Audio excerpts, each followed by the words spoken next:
You know what I like? You know what I like the most? I like using people's brand loyalties to farm views.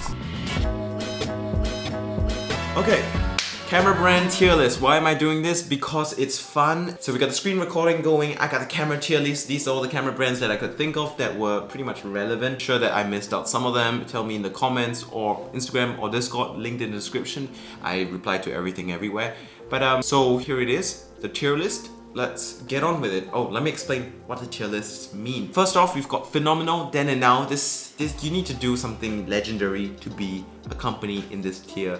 You know, you've got to save a couple 100,000 Jews. Spoilers, whoever gets that reference will know what I'm talking about. You need to do something properly legendary that can kind of push you throughout history and let us consider you as phenomenal then, phenomenal now. Next one, pretty consistent. So it's pretty consistent. It's more about modern times. You're doing things good for now, for a couple of years now. So that's pretty consistent. Hit or miss is, you know, you do a bunch of good products, right? Good products, but you have a lot of dumb things here and there. Hit or miss. I guess they never miss. Zero Sense is a company that makes really dumb decisions, releases really dumb products, and is often very difficult to recommend anyone getting into those systems. And Respectfully Humble is a company that accepts that it's small. In fact, I think Respectfully Humble is a tier above Makes Zero Sense or Hit or Miss. It's kind of a niche on its side. It's a small company. It accepts it's small. It doesn't try to stretch itself thin, trying to fight with the big boys. It lives in its zone. It's really just the Pentax tier. In fact, I can put them in right now because the Pentax tier is Respectfully Humble. You know, Pentax, I'm gonna start off with them because I don't think enough people realize how smart Pentax have been by literally not taking part in it. It's just chilling on the side. To the people who don't really care enough to want to upgrade cameras to a whole new system, they just cater to their own niche of people who just want a simple DSLRs for taking nice stills, pro and non-pro work. You know, people who already have their lenses and have a good time using their cameras, using their system. They just cater to those people and they survive. They still feed themselves well. I'm sure the CEO and the board of directors of Pentax still make plenty of money and can feed their kids very well. Sure, maybe not as much as that of a Canon or Sony CEO. You know, they have a good time in their own corner of the market. Humility is better than being dead. So that's that, and that's why Olympus is in the Make Zero Sense section, because Pentax is Respectfully Humble. They accept that they were going to be small. Olympus continued trying to be big, releasing way too many models and yet choosing all the wrong decisions. They didn't listen to the market. Everyone was screaming for video features because hybrid photo and video shooting is the norm now. You're shooting a wedding, sometimes they want you to do a video too. You know, doing a video just means another income source. I don't understand a photographer with many cameras not wanting their cameras to be able to do good video, because being able to do video is another thing on your CV, another thing you can make money off of. In this kind of tough COVID era with little work, why not? Olympus just kept releasing cameras, and they were releasing cameras at a fast rate and yet not really putting anything new to them that would make enough of a difference. Sure, they were trying to hit that wildlife sports sector, but they were forgetting that video is where all the money is, at least right now. And the upgrades weren't big enough. Like the people who already had a EM1 Mark II, they didn't see the need for an upgrade to the next one. They didn't see a need for the upgrade to a new one. They weren't gonna make enough money to survive, especially when they were trying to compete with the big guns, and they weren't going bigger than Micro Four Thirds, which Panasonic did early enough. They said bye-bye, we're ditching this ship and we're flying off. Olympus possibly didn't have enough budget to R&D and go into a bigger sensor size or something, but they made no zero sense with a lot of their business decisions, especially the fact that they just insisted on not putting some good video specs in their cameras when their autofocus and IBIS were pretty much top of the class and their colors were pretty good. So long if they put some good video specs on there, 4K 60 10-bit, which was perfectly doable, they would have gotten a good amount of their old customers back and would have attracted a bunch of new customers, even from possibly Panasonic, because Panasonic can't autofocus to save their life, which is why I'm putting them in hit or miss. Now, Panasonic is a very good company. They've got the S5, the GH5, the S1H, but they've got some dumb decisions here and there, like putting a fan in a mirrorless camera, which frankly doesn't sound that bad when you start, until you realize mirrorless cameras should be reasonably compact. And the S1H and the S1R was just bigger and fatter than the 1DX. So yeah, they have plenty of bruh moments, but it's still a very good company. I would say that they're pretty consistent, just that their constant insistence on using contrast-based autofocus puts them in hit or miss. Look, they could own the camera world by now if they just had good autofocus, but they continually insist on not putting face detect or hybrid or dual pixel or something like that inside the cameras. And to me, that's a massive miss. So much of a miss that it can be close enough to the size of the amount of hits they have, which is a lot of good hits, you know. They got a lot of good hits. So Panasonic, right? They got pretty good lenses, and they're all on this L mount thing. And since we're on the L mount, let's talk about the L mount alliance. Let's start off with the Leica. And Leica is going into phenomenal then and now because as a company they have some of the richest history and they have some of the best things in the past. But at the same time, even today, they still make very good products. The SL2 is very, very nice. The M10 is still captivating photographers' hearts. You know, you've got the Q2. They actually make concerted efforts to cut out a nice part of the market, nice portion of the market for themselves. They do well, they listen to markets. You know, they don't nerf their cameras because they're high-end, so they act like it. And you got great cameras out there inside their lineup. You know, the SL2 is honestly one of the best hybrid cameras out. Why? Because they don't care, so they put everything they can in there and you end up with Leica colors and video. Crazy. So Leica, phenomenal then and now. And speaking of history, they did have that Leica Freedom Train thing, which they saved a lot of innocent human lives with. So I don't think you can really blame me for putting them in phenomenal then and now. They've gotten enough good karma to justify putting them in the elite category. Another camera brand on the lens lineup, L mount alliance, is Sigma. I'm putting them in respectfully humble. Now, if this was a lens lineup, I'll put them in pretty consistent or even phenomenal. But we're talking about cameras here, and they've got a few small cameras. They've got a small niche of people who like their cameras. The Sigma FP is very popular with directors. It's kind of a director kind of lens reel thing. The Sigma DP Quattros, they're pretty good for stills. They've got their own L mount lenses. It works a treat. So respectfully humble. Okay, now we talk about Sigma. Let's talk about another company that actually is more famous for their lenses than the camera, and that's Panavision. I'm gonna put them in pretty consistent because I know the logo is really dark and hard to see. But Panavision is a pretty good company. They make a lot of good cameras because this is a camera tier list. So yeah, they've got legendary lenses and their cameras are pretty darn good. Often featured in Emmy award winning, Hollywood award winning, kind of Oscar award winning kind of deals and stuff. But they're not massive. They don't kind of dominate enough for me to call them phenomenal then and now. Although they are a very historically rich brand. Okay, next up, since we're talking about Hollywood, it's Arri. We're putting it in phenomenal then and now. You know it. Arri is a legendary brand. They've won Oscar after Oscar. Every Hollywood DOP uses them. They did the right thing of focusing on dynamic range and colors and not resolution. They brought digital cinema to the mainstream, to actuality. They're beautiful. Arri.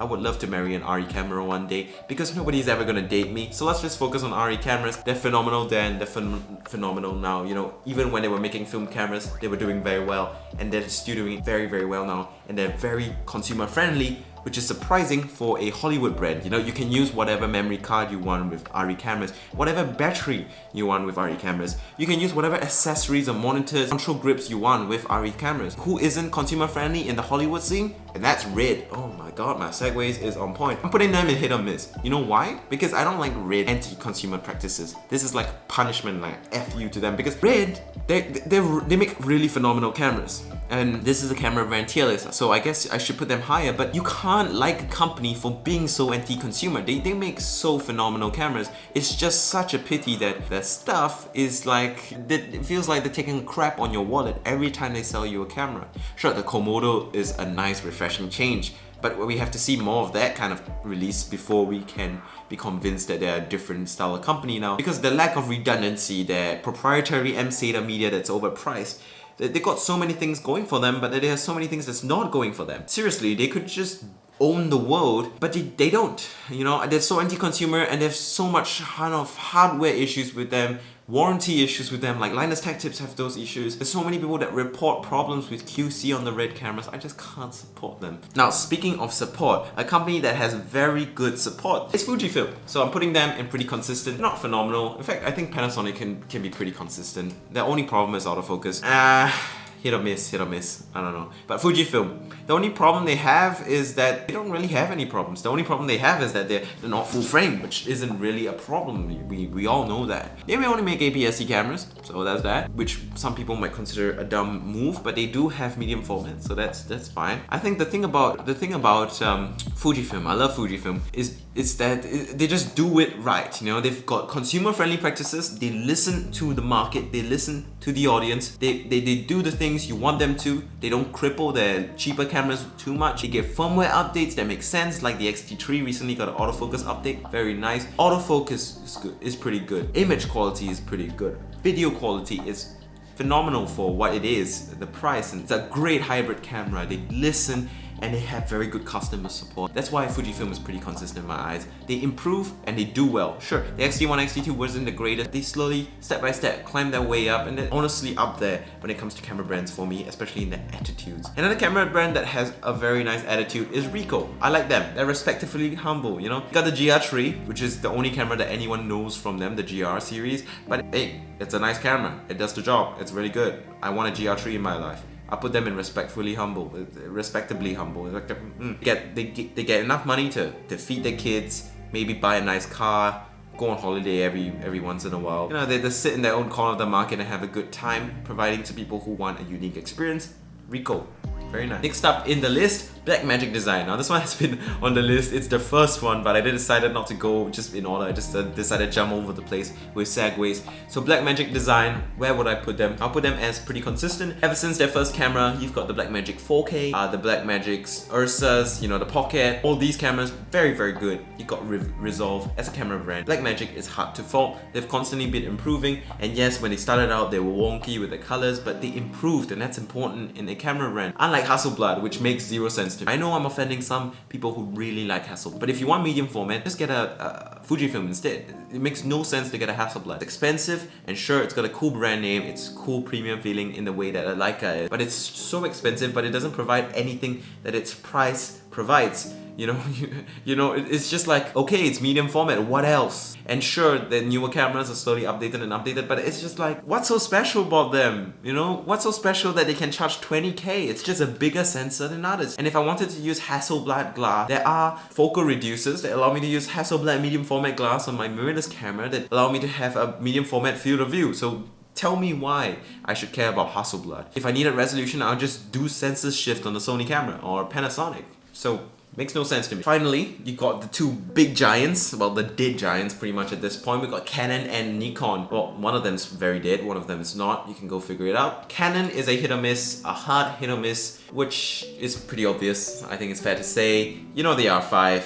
The R5 has so much potential. You know the R5, Canon R5, right? The freaking Canon R5, right? You strip it down and you realize that they forget to put thermal conductive material. They forget to put a heatsink on the sensor. So as a result, the R5 it's like a R5 could actually shoot 8K RAW without overheating. All they just needed to put was a bigger piece of metal that actually touched the sensor and brought heat away from it. But they didn't. Why? Intentional crippling, intentional nerfing of their camera systems, which makes zero sense to me because the R5 has so much potential to own the world. You know what Canon could have done? Canon could have basically made Sony go, oh crap, for the next year until the A7 IV comes out, because the R5 and R6 could have been world beaters. They could have been the obvious choice, the camera that you just buy because you have that amount of money, because they're the best on the market without doubt, hands down. But because they were so worried about the cinema line, they were bathing the cinema line, they didn't want to steal sales from their cinema line, which did well anyway when the 5D Mark II was doing well. Even when the 5D Mark II was phenomenally doing well, the C100, C200, C300 still sold pretty darn good.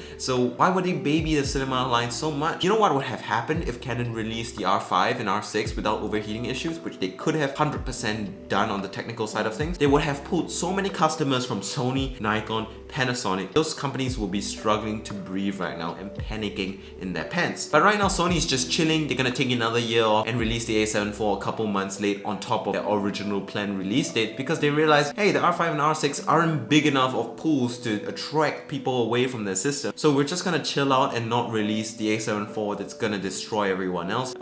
On time, we're just gonna chill out because no one's really competing with us. Panasonic doesn't do autofocus and Fujifilm's got a smaller sensor. You know, we're just gonna keep selling A7 IIIs like it's Skyrim to the end of the time. Canon could have stolen all that business away from Sony. Snatched back the crown of king of mirrorless, king of cameras, but they didn't.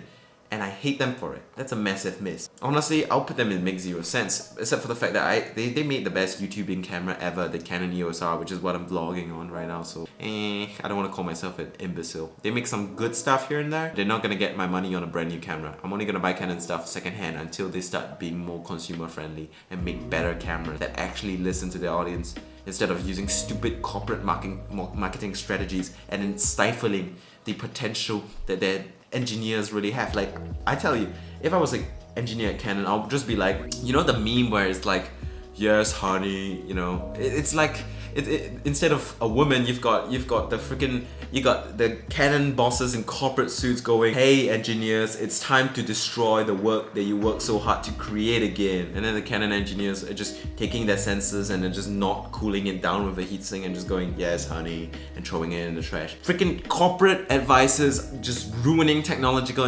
innovation just for the sake of market separation, protecting their cinema line. Pissed, man, come on Canon. Massive miss. Okay, finally Nikon, hit or miss, you know that. Personally, I think Nikon could own the market. If they put 10-bit video on their Z6 Mark II and Z7 Mark II and made substantial enough upgrades to the still image capabilities, I think people would have flocked to the Z6 Mark II, Z7 Mark II. They could have stolen the thunder of the R5 and R6, but no, they just did a refresh. They literally did nothing substantial with those new cameras.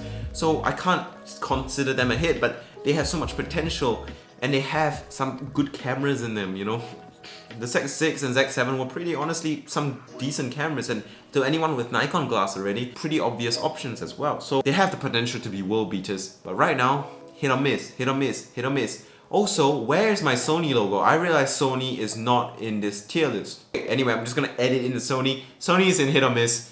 Yeah, I guess the problem with the full frame mirrorless war right now is that no one wants to go all in.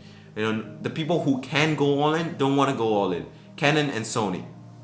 And Sony, since we're on the topic of Sony, Sony doesn't want to go all in. Canon doesn't want to go all in with the R5 and R6. Sony doesn't want to release the A7 IV and go all in. So as a result, we're just kind of staggering in this part of the market. The only people who are really doing any sort of innovative thing right now is Panasonic and Fujifilm with the XD4 to a certain extent. 4K 60 10-bit, you know, external raw 5.9K, especially with the Panasonic S5 at a very affordable price. The only problem is Panasonic also could have went all in by improving their autofocus and just doing face detection, but they don't want to go all in. This is why all these full frame mirrorless cameras are in the hit or miss section, because while Fujifilm is definitely going all in, they're trying their best. The only limitation is their sensor size, which is a big problem for some people. Full frame mirrorless cameras, they just don't want to go all in. Just come on, just do it. It's the last stretch, last mile. Just get in there, man. Just get in there. Just own the market. If Canon didn't make the R5 and R6 over here, they will own the market. If Nikon put 10-bit video on a Z6 and Z7 Mark II,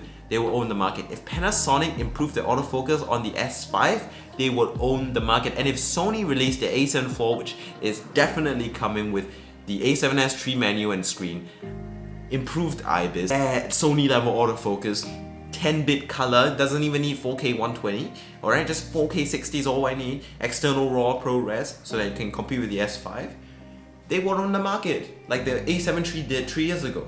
But no, they're just sitting on the ass. Come on Sony, just hurry up and release it. Okay, ran over, I'm gonna go watch Tottenham versus Chelsea. Fingers crossed it turns out well for my club. You guys will never know which club I support, so I don't get any hate. Thank you guys so much for watching. This video was very fun to make.